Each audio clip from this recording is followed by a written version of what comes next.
வந்த வினையும் வருகின்ற வல்வினையும் கந்தன் என்று சொல்ல கலங்குமே.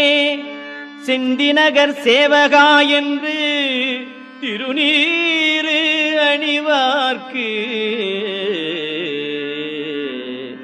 மேவவாராதே